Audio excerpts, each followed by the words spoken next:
Hi everybody, my name is Christopher Lamar Goggins. Sorry, I'm 40, and I'm going through a lot. You know, I decided to post this on my YouTube page. So I am an efficiency, as you can see. This is an efficiency. This is the kitchen, refrigerator. Look at this, the TV, my plants and the air conditioner, and of course, the bed. So, one of the reasons why I'm in efficiency is because I was staying in my mom's apartment. I could talk about this. I was in her apartment, and she had moved. She moved to Marietta, Georgia. So I was in her apartment, and I was paying her $500 plus her light bill, plus her cable bill, plus the actual rent that's up there. Paying all this and working at this crappy job, chicken salad chick. I was working there. The general manager, she didn't want to hire. She didn't want to put me on as a manager. She didn't want me to be a manager. She didn't want me to go forth and be a manager because I think I would outstole her shine. And I think that's one of the reasons why she didn't promote me to management. And I ended up losing one of my cars. It ended up breaking down. I had a Toyota Matrix. And it broke down on me. And then from there, I had bought a Honda. And the Honda, it broke down on me. It just broke down on me. So I ended up quitting the job because I just got tired of traveling away to Dunwoody. And I stayed in Atlanta. So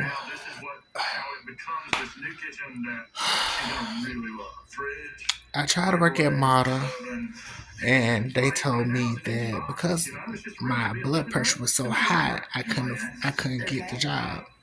So again, I'm staying in my mom's apartment. I'm paying her $500 a month. I'm paying the actual rent up there, paying the cable bill, the light bill. I didn't get no type of benefits at the time, no food stamps, no medical assistance, none of that. So it became hard on me. So I'm telling my mom, look, I got it, you know what I'm saying? I'm still look out. So my brother, he brought this girl over, and she's supposed to be helping pay the bills, pay the rent and stuff. Child, she ain't last a month. She left. Within a month, she was gone. When the time came to pay rent, she had on left. So that put me back in the hole. And so my mom, she just talked nasty and dog folks out and stuff. So it went from that to she ended up bringing one of her friends' daughters over and her boyfriend. That didn't last because the girl thought she just only supposed to pay the rent, not help with the light bills, not help with the internet bill, or nothing like that. So I kind of got a little offensive because I'm like, well, boo, I'm paying more than what you're paying. I got to pay the light bill and the rent and the cable bill, and I'm getting food. And at the time, I didn't even get food stamps. So she ended up moving out. So that put me back in the hole. So I ended up getting a job July 5th. I got a job at Starship. Now, my experience at Starship was bad because Starship, for that to be an adult entertainment store, novelty store, whatever they got on the counter. They pay their staff $12 an hour. Now you're selling porn, you should at least pay them $14, $15 an hour because guess what? They're selling products that y'all are getting. And some of that is very degrading, So I I was like, oh no, I didn't like that job. I'm gonna be honest, I didn't like that job. So I ended up quitting. At this point, I'm still getting my mom. I'm getting my mom damn near all my check because she demanded it. She wanted, all the check, all the money, all the money. She wanted it all, like, And I try to, and if I try to say, Mom, Mom, I'm just gonna lease. I'll pay you another week. I just needed to get some stuff for myself, wash my clothes, or buy toiletries, stuff like that. It was a problem. It was a real problem. When I say problem, it was a problem. It was so bad to where my clothes I hadn't washed my clothes in almost a year. Almost a year. Because it was a problem. It was a problem with me not giving her money. And she'll tell me, if it was somebody else, they'll put you out. They'll put you out. They'll put you out. So you gotta give me, you gotta pay me, you gotta pay me. Now mind you, my mom live in a nice ass house. She live in a big old backyard. She got a car, everything. She live in a nice house.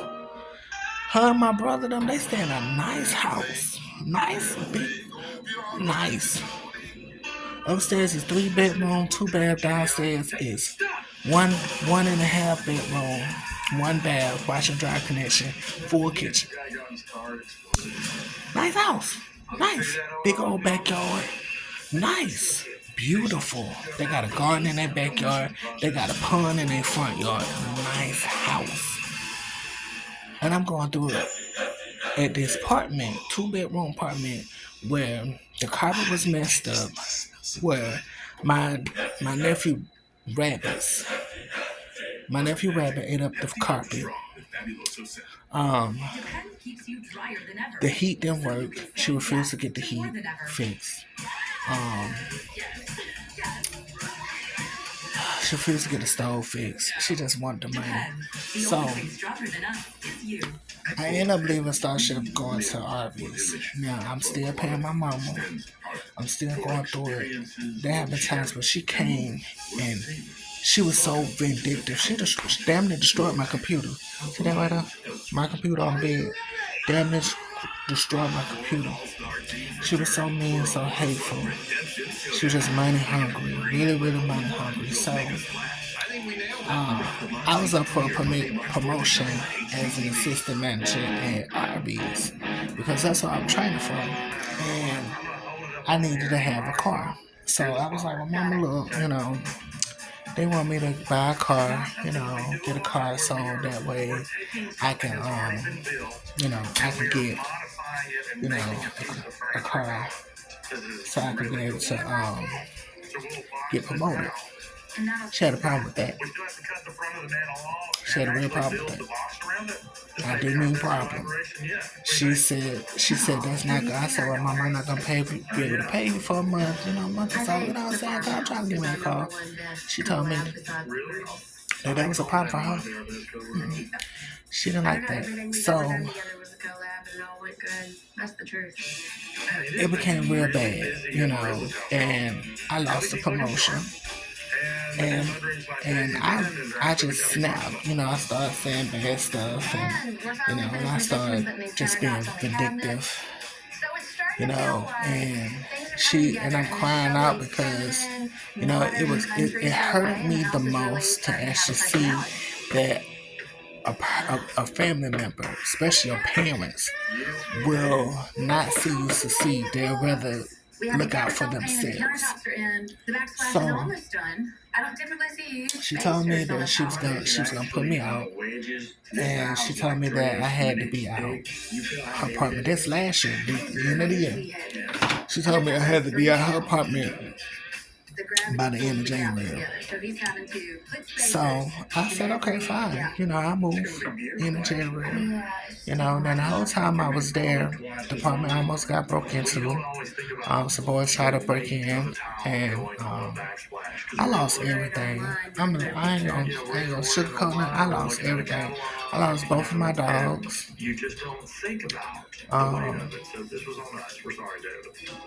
I lost everything. I lost my plants, my furniture.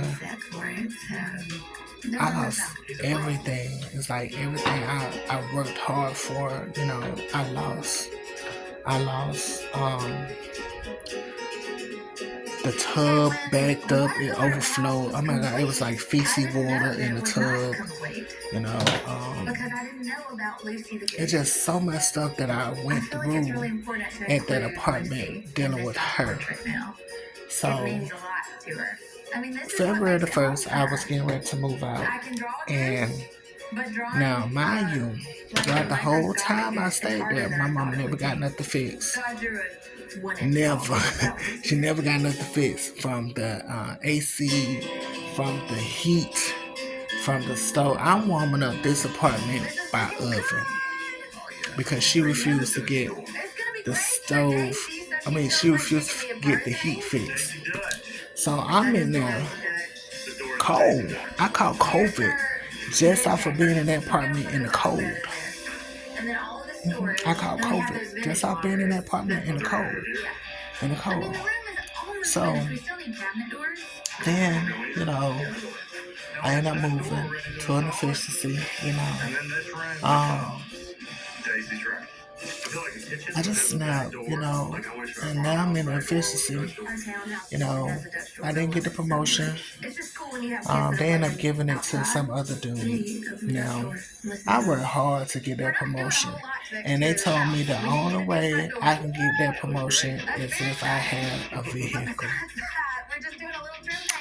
And my general manager, her name Erica, she'll say all the time, well,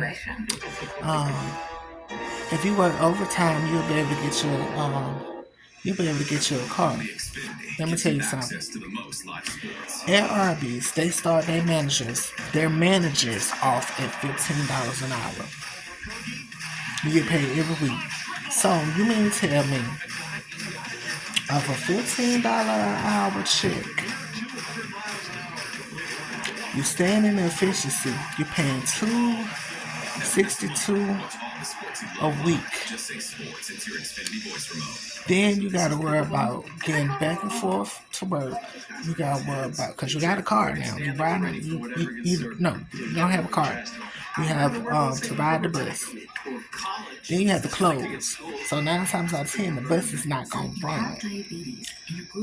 And then you gotta worry about food. Then you gotta worry about taxes, because they take out taxes now. They take out taxes. They take out retirement. They take out medical insurance. They take out the stuff. So how are you going to be able to buy a car? Then it's your only job. So if you try to pick up another job, you gotta ride the bus to both jobs.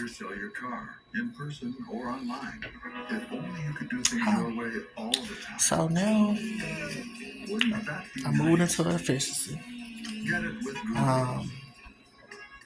They end up giving me a position to somebody else because they say he got experience. To take a swing, to taste all life has to offer.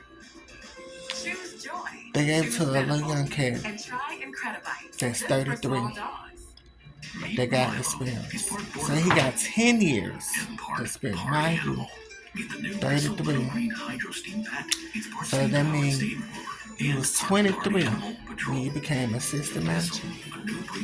I was 20 when I became a floor manager at 20. I got over 20 years experience. They wanted me to go from management, assistant management, because they said I was too overqualified to be a regular manager. So I said, well, fine, shit, I'll take the assistant manager position. Sure, that's something new. That's growth. That's straight growth. That's growth. That's real growth. That's something to move me ahead. They gave it to somebody else. So I started applying for other jobs. But then I thought about it. I said, I go to another job, it's gonna be the same mistakes that happening at this one. They gonna see me do all this good work and come in and work hard and do all this. But is they gonna promote me and move me further? Or they gonna keep me just as I am and play boo boo the fool? Now what I can do that? I don't even play boo boo the fool at this job. So now I'm in efficiency. It's hard. It's not easy, and a lot of people looking at me like, oh, well, you set yourself up for that. Well, yeah and no. Because yeah, I knew what I was getting myself into. No, because there was nobody to have my back and say, Chris, it's gonna be alright. You're gonna make it. You're gonna do this. Yeah, you're gonna get that car. Just you just gotta just talk to people. Look out, and talk to people. Somebody's gonna help you. Nobody's helping me not one time. It's a situation when you help people. You help them, and you help them a lot. They will turn their back on you as soon as you try to help yourself. And you ask them for something, they gonna turn the other cheek. Every time I gave my mom money, I'm gonna tell you the truth. And I asked my mom, I need to get away home. Oh, ain't nothing I can do. I can't do nothing. I ain't nothing I can do. So ask Sean, ask one of your cousins. So I'm asking them. I'm waking up one of my cousins in the middle of the night. She's sleeping. Why the hell I gotta wake her up in a minute? I got brothers and sisters that didn't even want to help me. That's why we distance now. That's why we distant now. But what I'm saying is, God will show you who's really for you and who's really not for you. And I don't have nobody for me. I'm just gonna be real. I ain't got nobody for me. And I get the feeling because of my lifestyle, because I am gay, and I think what bothers my mom the most is she couldn't accept that, even though she said she did. I accept you, it's your life, whatever. She still couldn't accept it. Even when I had my ex staying with us, he had to sleep in the living room. He couldn't sleep nowhere near me. He had to sleep in the living room. And then if he slept in the room with me, we had to keep the door wide open. We could never close the door. Period. The door had to stay open. So, and mind you, I'm giving her money. When she stayed there and I stayed there with her, I'm giving her money. Her boyfriend, he never worked. And when he did work, he only worked just to cover his habit. And that was beer, liquor, alcohol. He was such a drunk. Poor excuse of a man. But I will always be there to try to look out, to try to help her, try to, when she told me that I was her biggest disappointment. So I'm like, well, wow, I'm her biggest disappointment. She never did that to my brothers and sisters. And she talked about my sister like a dog. But when it came to my brother, she wasn't always hard like that. She was more vindictive and hard towards me and my little sister.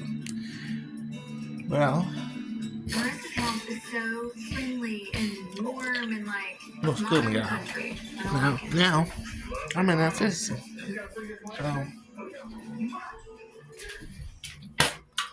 I've been here for almost a month now.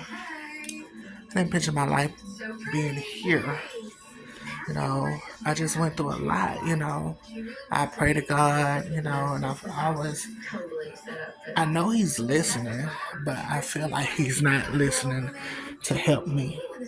I feel like He's listening to hear me, just to hear me complain, hear me ask for help, hear me.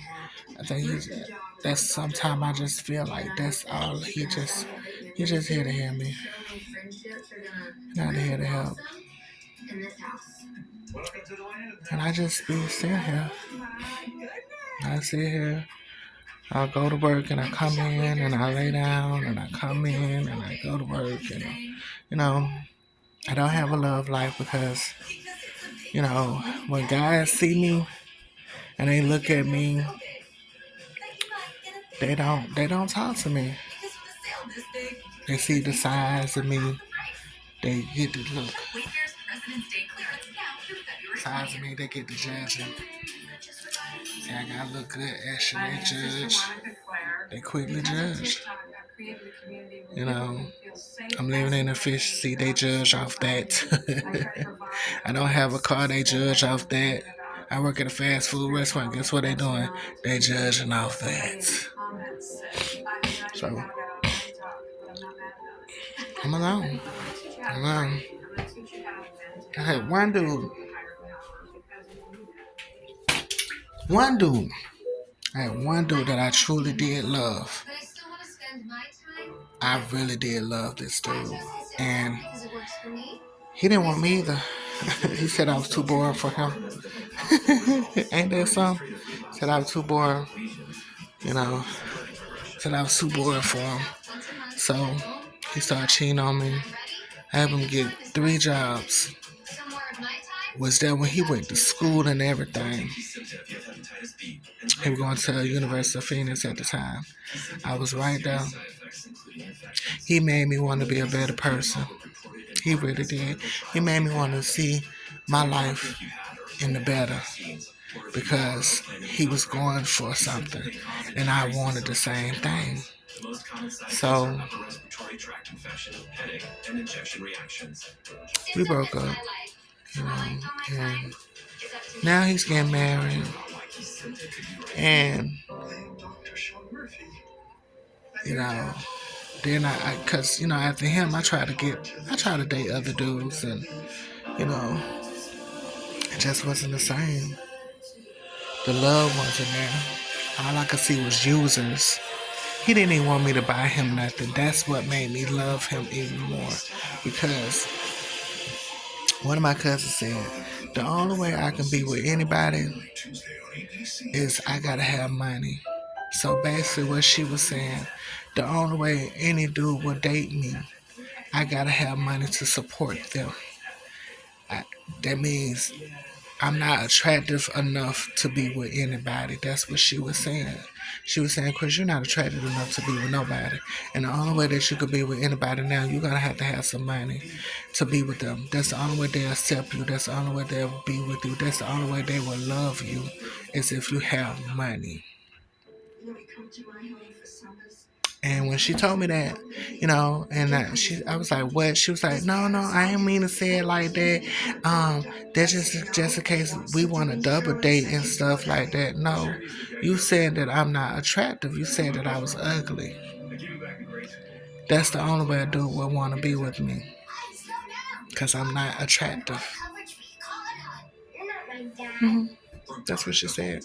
So now I'm single. I've been single for almost 10 years now, you know, and I'm not attractive enough for nobody, I guess. You know, and it hurts. It really do. It hurt. It hurt bad. And I just go to God and Jesus on a lot of stuff. I had COVID this year. I almost died.